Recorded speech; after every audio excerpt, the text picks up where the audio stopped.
요새 날씨가 계속 추운 날씨도 계속되고 또 밤낮으로는 일교차도 심하고 한데 우리 성도들 건강 유의하셔서 늘 강건하게 이 환절기 또 잘 이겨내시기를 바랍니다. 사도 바울이 고린도 교회 일부 교인들에게 오해를 받고 있는 큰 이유 중에 하나가 고린도 교회를 방문하기로 했다가 계획을 바꿔서 다음으로 미뤄둔 것입니다. 물론 계속 말씀드리는 대로 바울은 교회를 위해서 그렇게 한 것이었는데 교인들이 바울의 그런 마음의 진심을 알아주지 못했고요, 오히려 바울에 대해서 신뢰할 수 없는 인물이다 하면서 공격하기를 멈추지를 않고 있습니다. 그래서 고린도 후서를 쓰게 됐고 오늘 본문도 여전히 그 해명입니다. 오늘 본문은 2장 12절부터입니다. 12절에 보면 내가 그리스도의 복음을 위하여 드로아의 이름에 주 안에서 문이 내게 열렸으되, 이렇게 말씀이 시작되죠. 여러분 드로아 기억하시죠? 이 드로아가 어떤 곳입니까? 드로아는 바울에게 선교에 대해서 새로운 전환점을 마련해 준 장소입니다. 사도행전 16장에 보면 바울이 원래 계획했던 선교 계획은 오늘날의 튀르키예, 전에 터키라고 부르던 그 튀르키예의 소아시아, 그 북쪽 비두니아 지역하고 또 가까이는 갈라디아, 이 지역에 가서 복음을 전할 이럴 계획을 가지고 있었습니다. 그런데 바울이 드로아라고 하는 에게해 앞에 아주 작은 항구 도시에 머물고 있는 동안에 예수의 영이 바울로 하여금 비두니아 지역에 가도록 허락하지를 않는 거예요. 그러니까 성령께서 맡고 계셨어요. 거기에서 어느 날 바울이 환상을 보지요. 사도행전 16장 9절에 그 환상을 보는 내용의 말씀이 있습니다.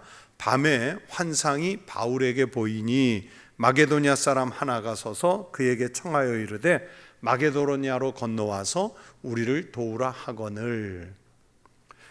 여러 번 지도까지 보여주면서 설명을 드렸던 것처럼 마게도냐는 오늘날 그리스의 북쪽 지역이고요, 또 바울이 이 환상을 보고 네아폴리를 거쳐서 빌립보로 들어가 데살로니가 그리고 베레아 이런 지역, 여기가 이제 다 마게도니아 지역인데 여기에서 복음을 전하게 됐습니다. 그리고 마게도니아에서 복음을 전하다 다시 더 남쪽으로 내려가서 오늘날의 아테네라고 하는 아덴, 그리고 펠로폰네소스에 있는 그 스파르타와 이 지역이 다 그 펠로폰네소스에 있는데 거기에 그 고린도 지역에서 복음을 전하게 됐습니다.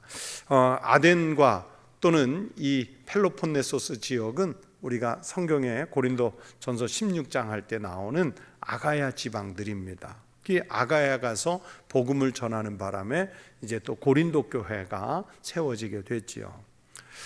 바울이 그렇게 선교의 전환점을 갖도록 원래는 터키의 북쪽에 가서 복음을 전하려고 했는데 그 아시아 쪽이 아니라 유럽 쪽으로 가도록 그렇게 전환을 마련해 준 장소가 바로 이 오늘도 본문에 나오는 드로아라는 곳인데, 바울이 이 드로아에 다시 와가지고 제자 목회자인 디도를 만나기로 했던 것 같습니다. 그래서 13절에 보면 디도를 만나려고 했는데 만났어요? 못 만났어요? 못 만났어요. 말씀대로 못 만났어요. 내가 내 형제 디도를 만나지 못함으로 내 심령이 편하지 못하여 그들을 작별하고 마게도냐로 가노라. 또 마게도냐로 가게 됐어요. 몇 번 말씀드린 대로 디도 편에 지금은 없어진 고린도 전서와 고린도 후서 사이에 또 하나의 편지가 있었다고 그랬죠. 그 편지를 눈물의 편지라고 이름을 전했는데 이 눈물의 편지를 고린도 교회에 전하게 했고, 이제 편지를 전했으니까 뭐 요즘처럼 인터넷으로 합니까? 누가 대신 전해주는 게 아니잖아요. 그래서 디도가 가서 전하게 됐고, 그리고 디도가 다시 돌아와서 답을 전해주기를, 반응을 전해주기를 기다리고 있었는데 디도가 이 드로아 쪽으로 오는 게 지체가 돼서 못 왔어요. 그런 상황입니다. 그래서 바울은 더 디도를 기다리지 못하고 마게도냐로 다시 건너가게 됐는데, 그런데 디도로부터 오는 고린도 교회 소식을 못 듣고 가려니까 마음이 불편했어요. 그래서 오늘 본문에 뭐라고 표현했습니까? 내 심령이 편하지 못하여. 그래서 이 말씀이 나온 거예요. 이 말씀에서 중요한 부분이 디도라는 인물에 대한 바울의 생각입니다. 여러분, 디도는요 원래 유대인이 아니에요. 디도는 이방 사람입니다. 갈라디아서 2장 3절에 보시면, 그러나 나와 함께 있는 헬라인 디도까지도 억지로 할례를 받게 하지 아니하였으니 라고 말씀해요. 그러니까 디도가 헬라인이라는 걸 분명히 밝히고 있죠. 헬라는 오늘로 치면 그리스입니다. 그리스. 그런 디도를 바울은 오늘 본문 13절에서는 뭐라고 표현했냐면 내 형제라고 표현을 했어요. 단순히 친분이 있는 정도가 아니라 이 디도는 바울이 전적으로 신뢰하는 그런 동역자였습니다. 고린도후서 7장 6절에 디도가 바울에게 옴으로써 이 얼마나 큰 위로가 됐는지 그 위로를 표현하는 말씀도 있습니다. 그러나 낙심한 자들을 위로하시는 하나님이 디도가 옴으로 우리를 위로하셨으니. 디도가 왔더니 바울과 그 일행이 위로를 받았대요. 낙심한 자들을 위로하시는 하나님이 위로의 사람으로 디도를 보내주셨다니, 이분이 그 당시 교회 목회자들, 교인들에게 얼마나 큰 위로의 사람이었는지 알 수 있는 대목입니다. 또 디도가 하는 일에 대해서는 바울은 전적으로 신뢰한다는 말씀도 했습니다. 고린도후서 12장 18절에 말씀했어요. 내가 디도를 권하고 함께 한 형제를 보내었으니 디도가 너희의 이득을 취하더냐? 우리가 동일한 성령으로 행하지 아니하더냐? 동일한 보조로 하지 아니하더냐? 디도는요 바울의 의중을 정확히 파악하고 하나님의 뜻을 전달하는 사람이었고, 또 하나님의 일을 하면서 사심이 없었고 온전히 성령에 매여서 일한 사람이라는 것을 사도 바울이 그렇게 디도에 대해서 보증해 주고 있어요. 그런 헌신으로 바울과 함께 고린도 교회를 섬겼던 목회자였기 때문에 고린도 교회 교인들에게도 신뢰를 받는 그런 인물이 바로 디도였습니다. 디도는요 나중에 그레데, 지중해에 있는 그레데라는 섬에 가서 목회를 했습니다.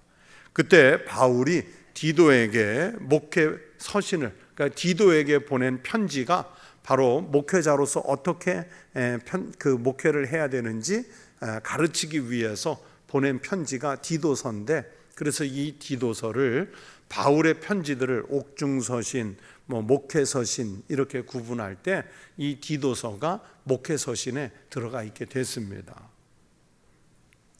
그 디도에게 편지를 보낼 때 디도서 1장 4절에 보면 무슨 표현을 썼냐면, 또 여기서는 아들이라는 표현을 써요. 같은 믿음을 따라 나의 참 아들 된 디도에게 편지하노니 하나님 아버지와 그리스도 예수 우리 구주로부터 은혜와 평강이 내게 있을지어다. 디도를 보고 아들이라고 표현했어요. 자, 이렇게 바울에게는 이 디도가 어떤 인물이었느냐?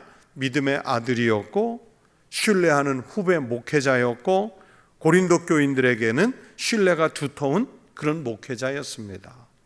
그 디도를 드로아에서 바울이 기다리고 있다가 만나지 못하고 떠나야 하는 상황이 되었기 때문에 바울은 오늘 본문에서 내 심령이 편하지 못하여, 꼭 만나야 할 사람인데 만나지 못해서 내 심령이 편하지 못하여, 지금 바울이 디도를 못 만나는 것 때문에 마음이 편치 못한, 불편한 것을 이렇게 표현을 했습니다. 디도를 생각해 보자고 그랬죠. 여러분, 우리는 어떻습니까? 여러분은 누구의 동역자로 그리스도인이 되셨습니까? 가장 크게는 여러분은 하나님의 동역자이신지요? 바울이나 디도, 또 다른 믿음의 아들인 디모데, 브리스길라와 아굴라 부부, 아볼로, 의사인 누가, 이분들은 모두가 다 바울의 동역자이기 이전에 먼저 누구의 동역자였느냐? 하나님의 동역자였습니다.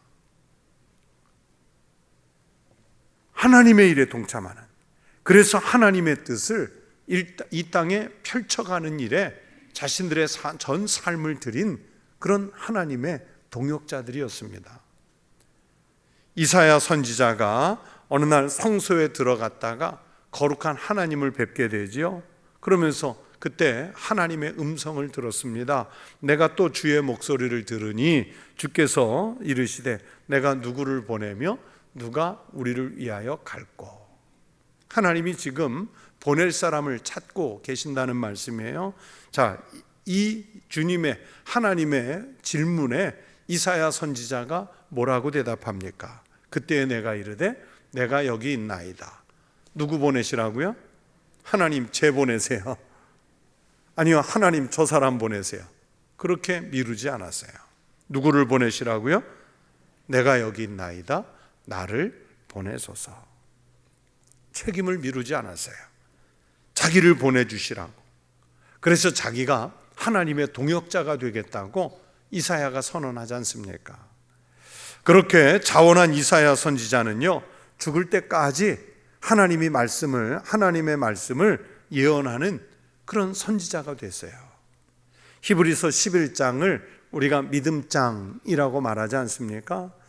거기에 보면 아주 다양한 많은 믿음의 사람들을 열거하는데, 그 중에서도 히브리서 11장 37절에 보면 돌로 치는 것과 톱으로 켜는 것과 시험과 칼로 죽임을 당하고 라는 말씀이 있어요.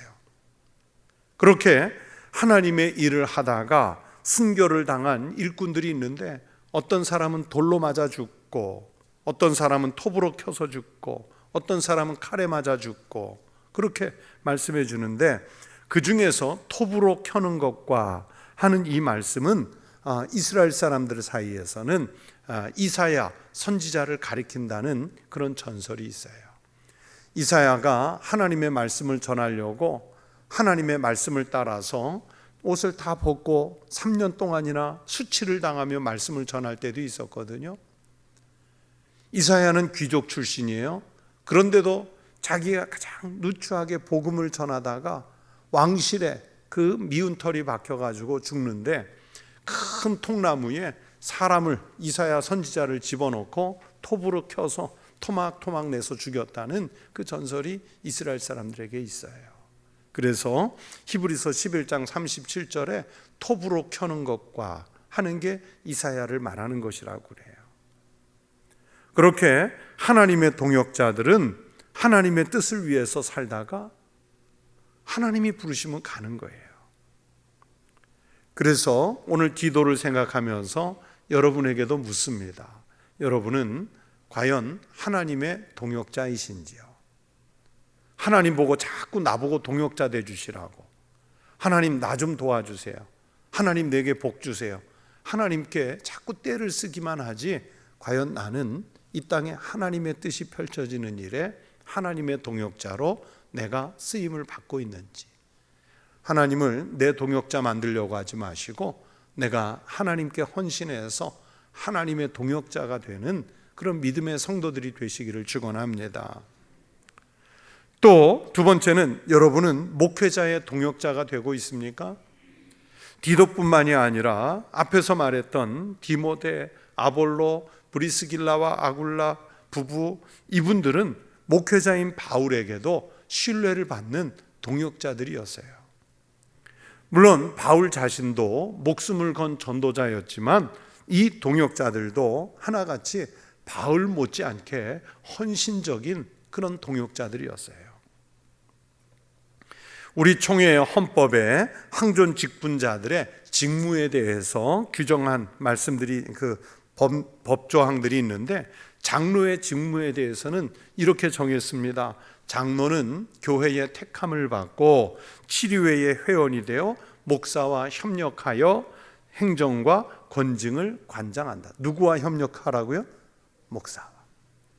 또 권사님들에 대해서는 권사는 교회의 택함을 받고 재직교회 회원이 되며 교역자를 도와 궁핍한 자와 환난당한 교우를 신방하고 위로하며 교회의 덕을 세우기 위하여 힘쓴다. 그렇게 우리 헌법에 직무가 규정들이 되어 있어요. 자, 헌법이 보면 교회에서 목회자의 동역자, 목회자의 협력자가 돼서 일하기 위해서 직분을 받는 거예요.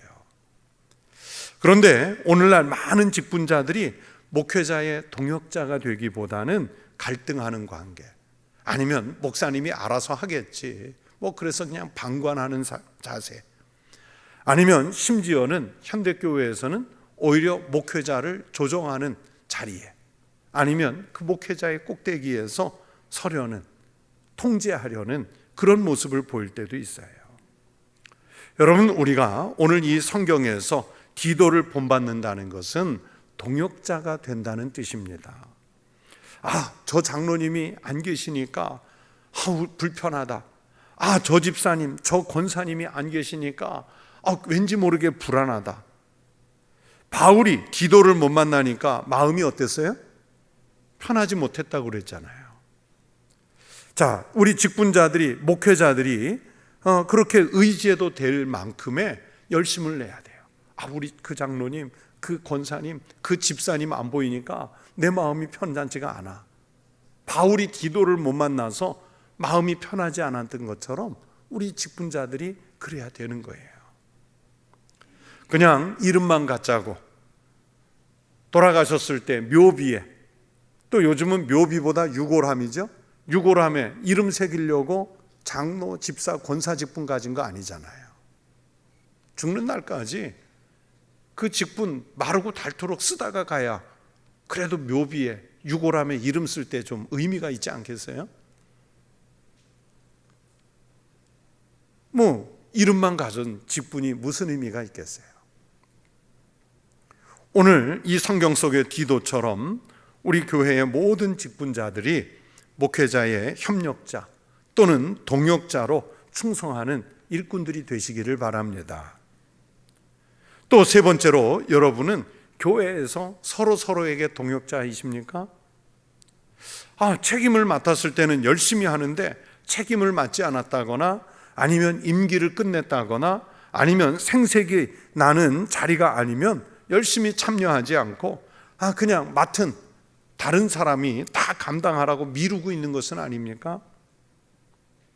여러분, 교회에서 하는 하나님의 일은 서로 힘을 합해서 동역하라는 것이 하나님의 뜻이에요. 하나님의 동역자가 되고 목회자의 동역자가 되듯이, 또 교인들 안에서 내가 속해 있는 공동체, 그게 어느 부서일 수도 있겠고, 그게 교구나 지역이나 구역일 수도 있겠고, 거기에 많은 다양한 동역자들이 필요하지 않습니까? 그 교회에서 하는 이 하나님의 일은 서로 힘을 합해서 동역하라는 것이 하나님의 뜻입니다.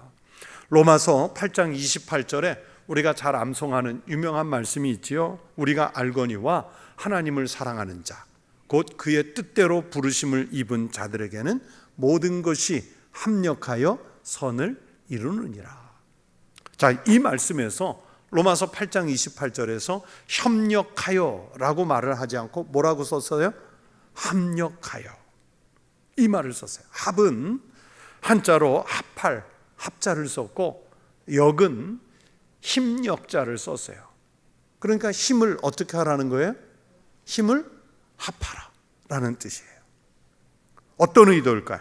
큰 힘을 가진 사람이든 작은 힘을 가진 사람이든 각자 자기가 가진 일을 하나님의 일을 위해, 교회의 일을 위해서 자기 힘을 보태라는 거예요. 요즘에 우리 젊은이들이 좋아하는 n분의 1, 사람 수대로 공평하게 나누어서 협력해서 하라는 게 아니라 내가 가지고 있는 힘, 내가 받은 은사, 내가 가진 능력, 이걸 다 같이 합하라는 거예요. 합해서. 그래서 오늘 아까 읽어드린 로마서 8장 28절에 하나님의 뜻대로 부르심을 입은 사람들에게는 모든 것이 합력하여 선을 이룬다. 그 선이 뭐냐면 하나님의 나라예요. 하나님의 나라는 그렇게 만드는 거예요. 교회 안에는 유명한 이도 있고 무명한 이도 있습니다. 부자도 있고 가난한 이도 있겠죠. 오래 믿은 분도 있고 신앙의 연륜이 짧은 분도 있습니다. 많이 배운 이도 있고 배움이 짧은 분도 있어요. 그것 때문에 어떤 차별이나 차등이 있어서는 안 되고 각자 자기가 보탤 수 있는 힘을 보태고 또 서로 합력해서 서로가 서로에게 동역자가 돼서 하나님의 일을 같이 하는 겁니다. 여러분은 구역에서, 지역에서, 교구에서, 재직회 부서에서 아니면 교회 전체에서 서로가 서로에게 지금 그렇게 동역자가 돼주고 계시는지요? 서로가 서로에게 동역자가 돼주시기를 축원합니다. 그래서 우리 청북교회 성도들이, 모든 직분자들이 하나님의 동역자, 목회자의 진실한 동역자, 여러분이 서로가 서로에게 함께 합력하여 동역하는 동역자들이 되시기를 축복합니다. 그렇게 동역하는 교회를 하나님은 이기게 하시고 부흥케 하시는 은혜를 내려주실 줄로 믿습니다. 바울은 12절 13절에서 고린도 교회 방문 계획이 변경된 것에 대해서 이 설명을 하고, 그리고 이제 14절부터는 돌연 내용을 전환을 합니다. 특히 14절 말미에 하나님께 감사하노라 라는 말씀으로 감사의 내용으로 전환을 해요. 그 감사의 내용이 무엇이냐면 14절에 보면 이기게 하셨다는 것, 그래서 감사하다. 그리고 그리스도를 아는 냄새가 되게 하셨다, 이걸 감사하고 있어요. 여러분, 바울은 로마 유대인이면서도 로마의 시민권자지요. 로마의 문화에 대해서 그만큼 속속들이 알고 있었다는 뜻입니다. 여러분, 오늘 본문 14절부터 나오는 이기게 하신다, 우리는 그리스도의 향기다, 이 말은 로마의 아주 중요한 개선식과 관계가 있습니다. 대부분의 많은 사람, 목회자들이든 성도들이든 이 말씀을 읽으면 향기라는 데만 꽂혀 있는데 이 말씀이 나오게 된 배경을 알아야 되는 거예요. 로마의 개선식과 관계가 있는데, 로마 시대에는요, 전쟁에서 승리하고 돌아오는 그 사령관 장군이 군대를 이끌고 로마 시내 한복판을 가로질러서 개선식을 해요.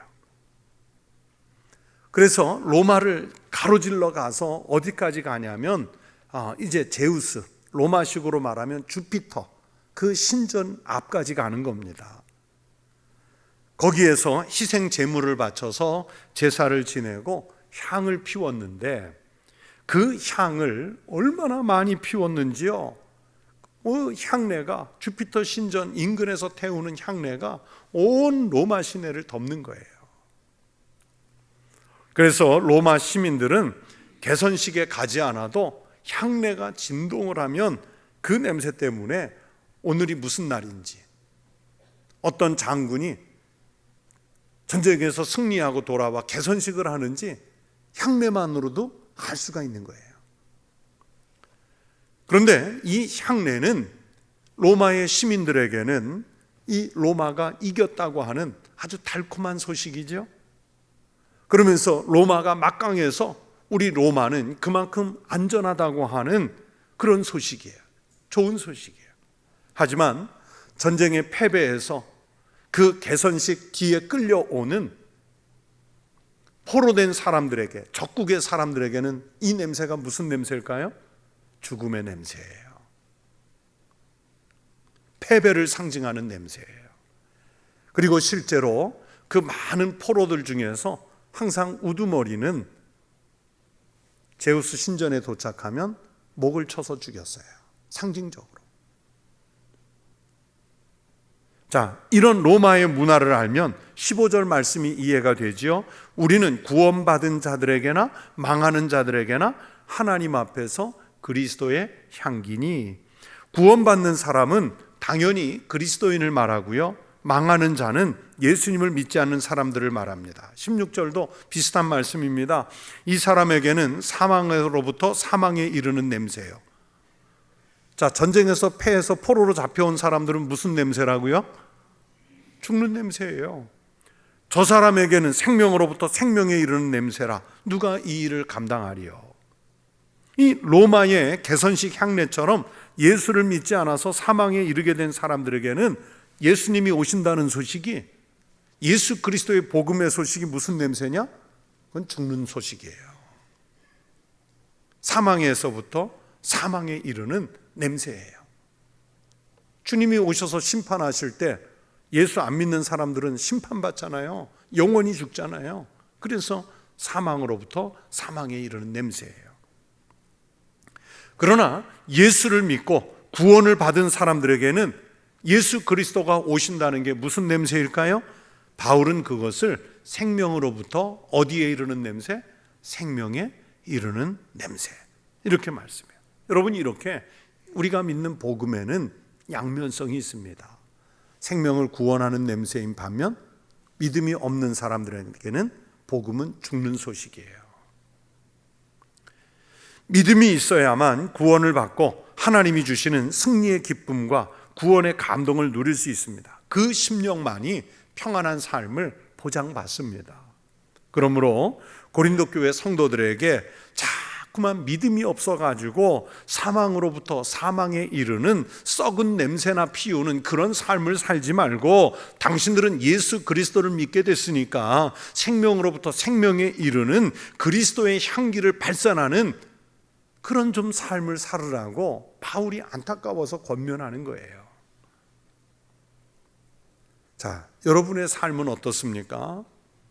교회 안에 와서 그리스도인이라는 등록된 이름은 있을지 모르겠지만 그리스도의 향기로 사십니까?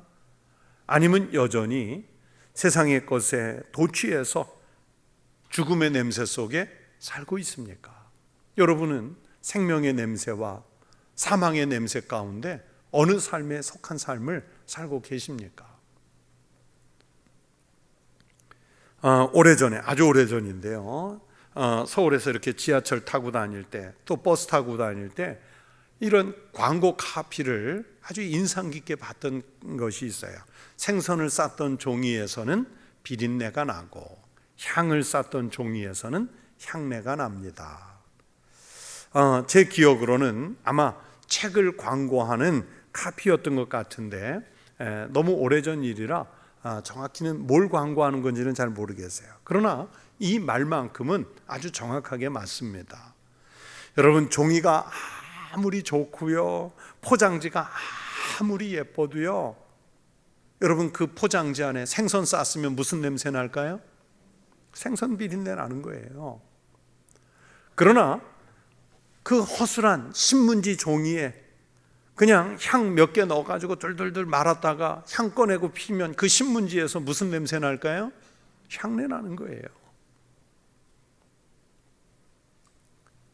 그 포장지에, 그 종이에 무엇을 쌌었느냐에 따라서 남아있는 냄새가 전혀 다르지요. 맛있는 음식을 쌌던 것이면 그 음식 냄새가 배었을 것이고, 냄새가 안 좋은 것을 포장했었다면 불쾌한 냄새가 남아있겠지요. 향수같이 좋은 냄새가 나는 화장품이나 이런 종류를 포장했다면 종이를 펼치는 순간 은은한 향이 남아있을 거예요. 사람도 마찬가지입니다. 그의 삶 안에, 정신 안에, 생활 속에 어떤 모습을 담고 사느냐에 따라서 우리에게 그 사람이 풍기는 냄새가 달라지는 거지요. 사람이 개만큼 민감하지는 않지만 그래도 냄새에는 민감하지요. 예를 들면 그런 거예요. 저 같은 경우는 담배를 피우는 사람을 전혀 만나지를 않으니까 혹시라도 13층에 살아도 아파트 1층에, 요새는 실내에서 잘 못 피우니까 나와서 피우잖아요.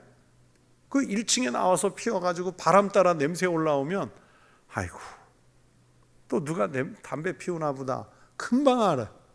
아주 문 열어놓고 있을 땐 귀신같이 알아요. 술을 전혀 마시지 않는 사람들은요, 취하지 않은 사람이라도 약간 몇 잔 먹고 같이 엘리베이터 타면 압니까 모릅니까? 알죠. 그거 금방 알아요. 배가 고픈 사람은 옆에서 어떤 사람이 맛있는 음식 먹고 나와서 몸에 음식 냄새 배 있으면 그 냄새 금방 알아요. 아, 뭘 먹었구나. 저녁 시간에 밤늦게 집에 들어갈 때 확 식욕 끌어올리는, 누가 포장 음식 시켜 먹었으면 엘리베이터 안에 남아있는 그 냄새 때문에 우리가 금방 알잖아요.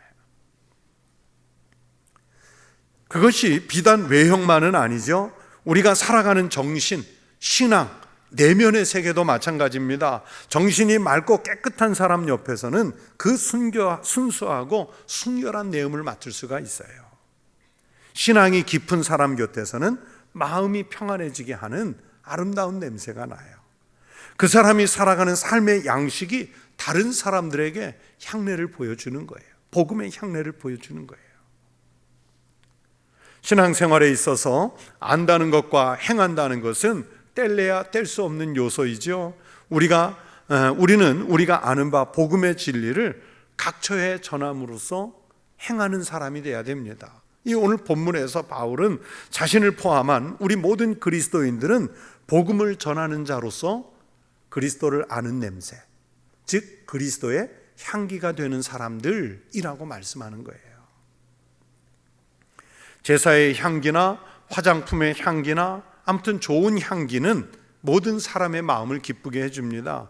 그렇다면 우리는 세상 사람들에게 그리스도인의 삶을 보여주면서 그들을 하나님께로, 그 냄새로 인도할 사명을 받은 사람들인 줄로 믿습니다. 그런 의미에서 보면 우리는 그리스도의 향기인 거예요.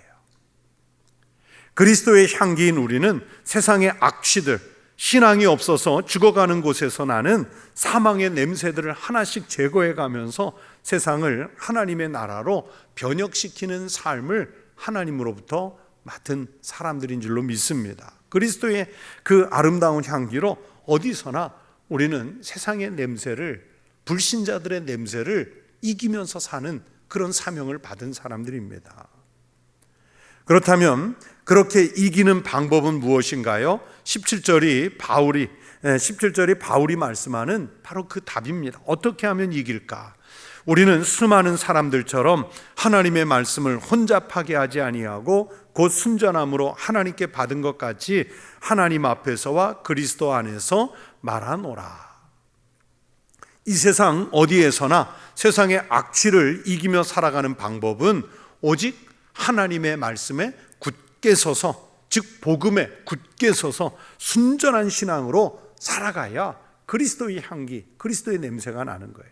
오직 이 길만이 그리스도의 향기로 자기를 지키고 또 이웃에게는 그리스도의 향기를 전하는 방법입니다. 향기를 말하는 자가 되기 위해서는 자신이 먼저 복음 때문에 기쁨이 충만한 사람이 돼야지요. 가장 큰 기쁨, 본질적인 기쁨은 죄를 이기고 나를 이기고 세상을 이기는 승리하는 기쁨인 줄로 믿습니다. 그래서 바울이 오늘 이기게 한다는 표현을 쓴 거예요. 바울은 하나님께서 우리를 그리스도를 아는 냄새로 쓰시기 위해 우리로 그리스도 안에서 먼저 이기게 하셨다. 그렇게 14절에서 말씀하고 있는 것입니다. 향기는 바로 복음의 내용을 말합니다. 복음의 내용이 드러나는 방법은 그리스도인이 나타내는 삶의 표현을 통해서입니다. 우리는 사망에 이르는 자에게 생명을 얻게 하는 그리스도의 향기가 되어야 할 줄로 믿습니다. 이 향기는 선한 행실이며 변함이 없는 헌신이며 늘 신선하고 순전한 마음으로 새로워져 가는 믿음인 것입니다. 이웃을 사랑하며 자신을 하나님께 드리는 삶을 통해서 하나님께 영광을 돌려야 하는 삶을 말합니다. 우리가 사는 시대는요, 진정으로 그리스도의 향기를 필요로 하는 때입니다. 그러나 현실은 우리 그리스도인이라고 해서 믿지 않는 사람들과 별반 다름이 없이 악취가 나는, 그냥 보면 그리스도인인지 그리스도인이 아닌지 분별이 없는 그런 삶을 살고 있는 것은 아닌지 우리 스스로 부끄러울 때가 있습니다. 그리스도인의 삶의 내용들이 오히려 악취를 발하고 오히려 그리스도인이 덕을 끼치지 못해서 하나님의 영광을 가리는 일들이 비일비재하지 않습니까? 우리 성도들은 여러분이 살아가는 삶의 자리에서 어떤 역할을 감당하고 계십니까? 그리스도의 향기를 발산하면서 복음의 기쁜 소식을 전하는 그 그리스도의 향기의 역할, 그리스도의 냄새의 사명을 잘 감당하고 계시는지요? 일본의 유명한 사상가이면서 신학자였던 우찌무라 간조 선생님의 이야기를 하고 오늘 말씀을 마치겠습니다. 일본 삿포로에 가면은 아주 유명한 명문대학 삿포로 대학교가 있는데 이 대학교에 아주 큰 영향을 끼친 분이 누구냐면 여러분 들어보셨을 거예요. 소년이여 야망을 가져라. 그렇죠? 청년 시절에 많이 듣던 얘기죠. Boys be ambitious. 소년이여 야망을 가져라.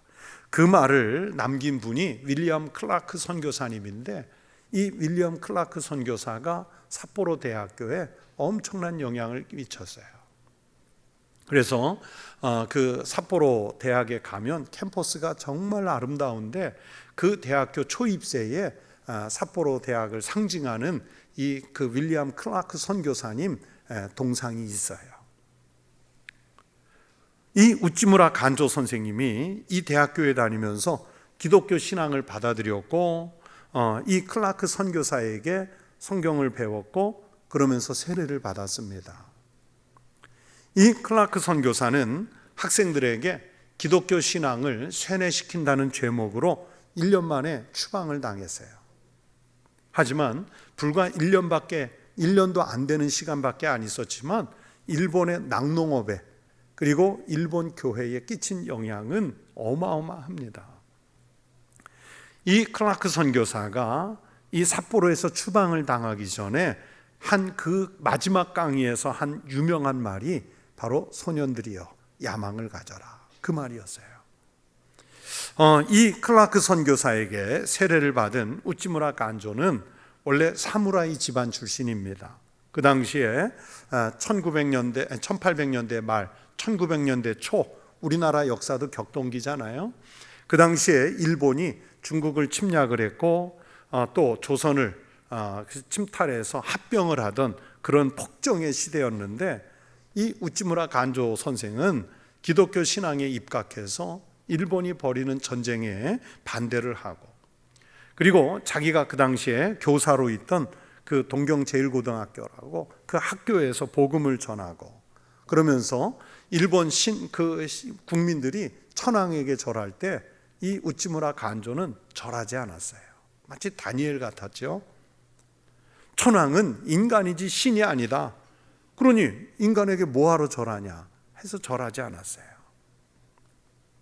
일본의 교회들이 중국 상해를 일본군이 점령했다는 소식을 듣고 축하하는 예배를 드렸을 때 우찌무라 간조가 왜 이것이 축하할 일이냐, 우리 일본 제국주의는 동양의 이웃 나라들에게 아주 못된 짓을 행하고 있다, 그렇게 비판을 했어요. 이 우찌무라 간조가 아주 유명해진 다음에 천황을 만날 기회가 있었다고 합니다. 천황이 우찌무라 간조에게 뜻밖의 질문을 했습니다. 당신이 믿는 예수는 누구를 닮았습니까? 당신이 믿는 예수는 누구를 닮았습니까? 자, 여러분에게 그 천황이 했던 질문처럼 당신들이 믿는 그 예수는 누구를 닮았습니까? 뭐라고 대답할까요? 이 우찌무라 간조 선생이 잠깐 묵상을 하다가 아주 당돌한 대답을 했습니다.